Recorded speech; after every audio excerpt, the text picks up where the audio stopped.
All right. Do men and women, according to Christians, have different roles in marriage? Do men and women have different roles in marriage? Yep. According to who? Christians. Oh boy, yeah. There are so many thoughts on this. I don't even know where to hardly begin. Okay.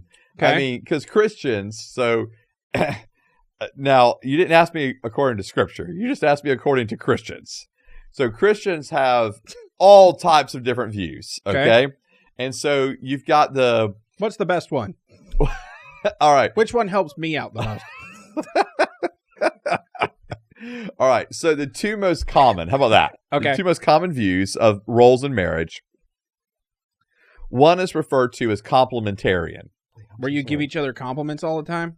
I mean, that would be nice, but that's not what Okay. complementarian means. It means, so the idea of I'm complimenting you, right? Like not giving compliments, but like our strengths complement each other, We're right? like puzzle pieces Our- that fit togetgether perfectly? There you go. Okay. Right. Like our, and Wrong. so, right. and so it's in in complementarianism, there's the understanding that the male is the spiritual leader of the household. Okay. Okay. And in that, but it doesn't discount the woman's role. It just means the man is seen as the spiritual leader or the head of the household, spiritual head of the household, and that the woman is to come up alongside the man, as Eve came up alongside Adam, and that there'd be this, again, complementing her husband with her own strengths, her own gifts, her own calls, her own just natural, skills and passions, those kind of things. Okay. And so complementarianism. All right.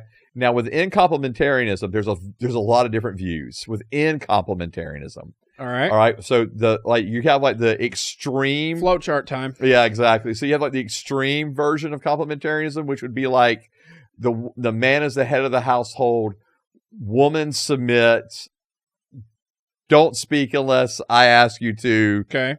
Like real strong, patriarchal kind of view. So that's the best one. You said that, not me. Everybody yell at Nate. And so, but you believe it too. No, I do not believe that. and so, and that the woman's role is always to come up alongside and to support what her husband's doing. But it never no goes, matter what it is. Right. And it never goes the other way around. Right. And so it's very, that's like the extreme version of it. Okay. Okay. I think what you see more often is the fact of, okay, we're in this together, we're submitted one to the other, and the husband has the responsibility of spiritually leading the home, but it doesn't mean like he's the only spiritual leader in the home. Okay. Like, in other words, the wife is there and together they lead the kids, that kind of thing, but that she is coming up alongside him, not as like this silent, just, I'm going to say submissive, but I think most people know what I mean when I say that. Like this silent, like submissive, just, okay, I'll do whatever you say kind of thing. Or I never have an opinion, never have a thought, never can't suggest things. That's not what this type of complementarianism was referring to. This type of complementarianism would say that the man absolutely believes he's a spiritual head of the household, which means he serves the household like Christ serves the church. Okay. He sees it that way, not like in this hierarchical standard, like where it's like dun dun dun dun. So he's really far away and his family never sees him. No. Just like Jesus. No. You're the worst. All right. So no. And it just means, so instead of like, all right, do what I say, don't question me, that kind of thing, from this real like top down kind of view of like the extreme form of complementarianism. This form of complementarianism would say, no, like, okay, yes, I'm the spiritual head, I'm the spiritual leader, but because of that role, I'm as Ephesians 5 says, as Christ is the head of the church, so the husband is the head of the wife, I then lay my life down for the sake of my wife and the sake of my children, the sake of the household. I lay my life down for them, okay? And I choose to serve them as Christ served the church. And then the husband and wife are collaborative in their discussing with one another, sharing opinions, sharing thoughts, those kind of things. And then in some situations, it will be that there will be a deferral to the husband. Like if they're making a decision and they're not really sure what to do, or the wife says, okay, I trust you to make the decision for us, you know, but she's giving all of her thoughts and her insight and her opinions and her feelings, making them known. And then he's weighing those things and making a decision. And so that's the kind of complementarianism that I'm around more of. Okay. And then you have so there's the complementarianism view, and then there's the egalitarian view. Okay. And the egalitarian view is that everyone is the same. Everyone is an equal. There's not like a spiritual head in regards to a husband or a wife. They lead together. So there's not like a man as the head of the household kind of thing. Or the spiritual head of the household. They're together, and so they are equal in all their roles. All right. Okay. And so that's an egalitarian view in the context of marriage. That's what it looks like. You know what I think? What's that? I think there's a lot of people that think they're that, but but they're actually the other thing. You think they think they're egalitarian, yeah, but they're actually complementarian? Yeah. Why do you say that? I don't know. I just think that. Okay. Just because of the way it plays out practically, yes, in their lives, yes, in their marriage, I can see that. But you know, and so I do hold to a complementarian view. The extreme one? No, definitely not the extreme one. Not the extreme one. And my wife would never tolerate that. I've never seen her talk.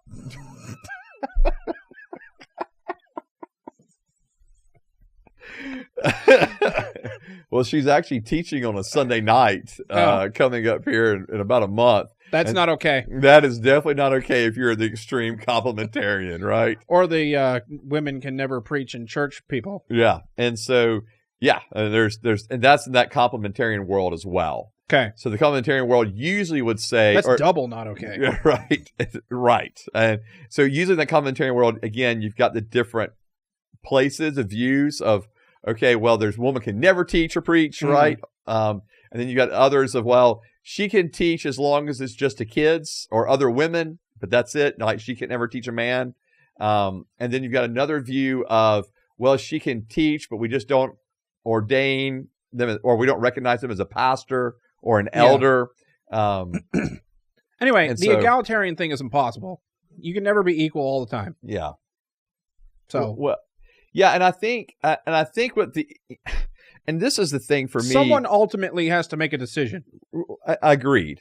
Agreed. About stuff. Agreed. So you can't be equal all the time. No, and I think we have to be honest about roles as well, right? Like women often have a natural role of, because they're giving birth to the kids, they're more nurturing generally by nature, and those things shouldn't be like dismissed. Like it frustrates me when that's somehow seen as like less than, right? Because often it'll be like, well, the complementarian just wants the wife to be at home taking care of the kids, not working, and I'm fine. Like if a woman wants to work, that's great. Like no problem.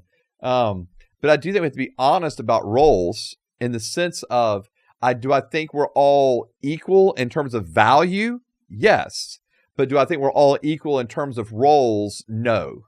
I just don't think that is the way God wired and created us. But it's not like one of them's better than the other. It's just that they're different, right? Correct. Yeah. Correct. It's just, I mean, I just think that's just the natural part of it, right? It's not it's like when they sinned, for example, the Lord was like, Adam. Who? When Adam and Eve sinned. I'm sorry. I made a wild jump there. When Adam and Eve sinned, the Lord put the responsibility on Adam.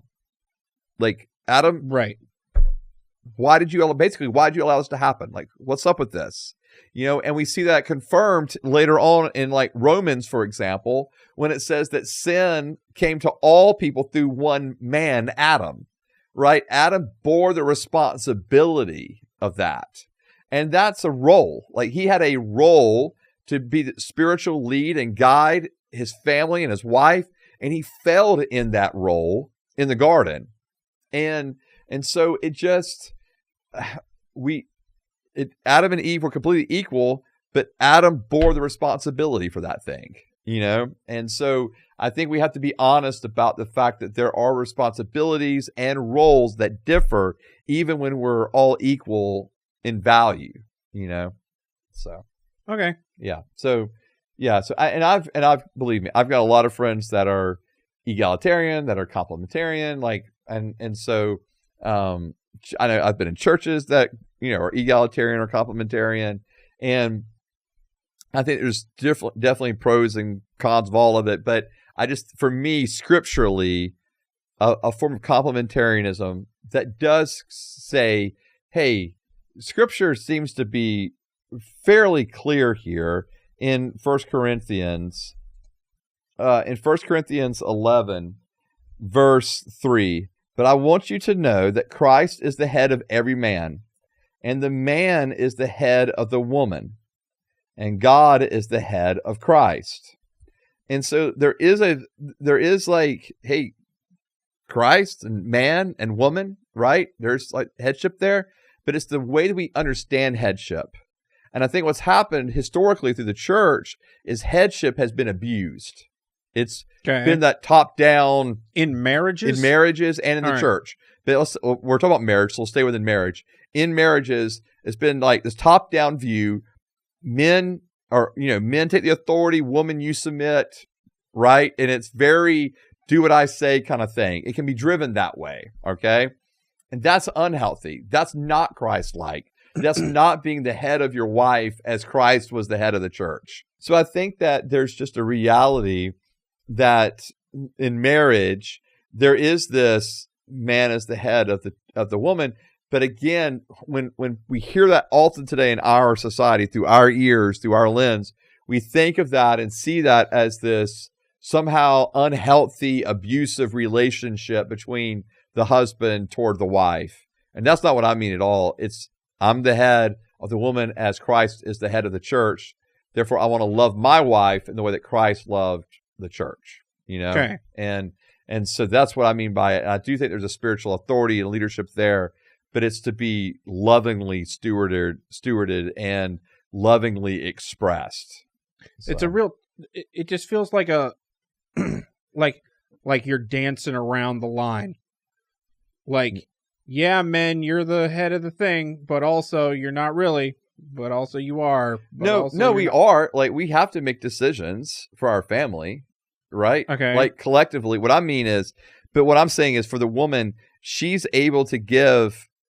So the man's attitude, let me put it this way. Maybe this is a better way of phrasing it. The man's attitude is one of love and servanthood, okay?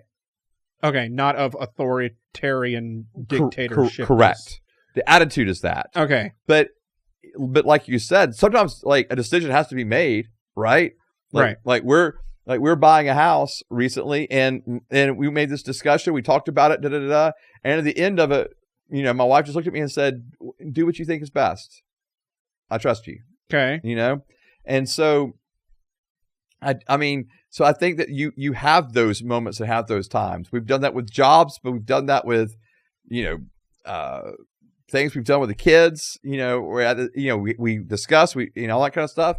But at the end of the day, a decision has to be made. And so she trusts me to make the decisions, but she's included in it. Mm-hmm. And I think in extreme complementarianism, the woman's not even included in the decision making. Okay. She has no voice. We're moving. Yeah, we're doing this. Where I think that's not the way it was meant to be. And so, okay. Yeah, and so I'm not trying to dance around it at all, because Jesus was a very strong leader, right?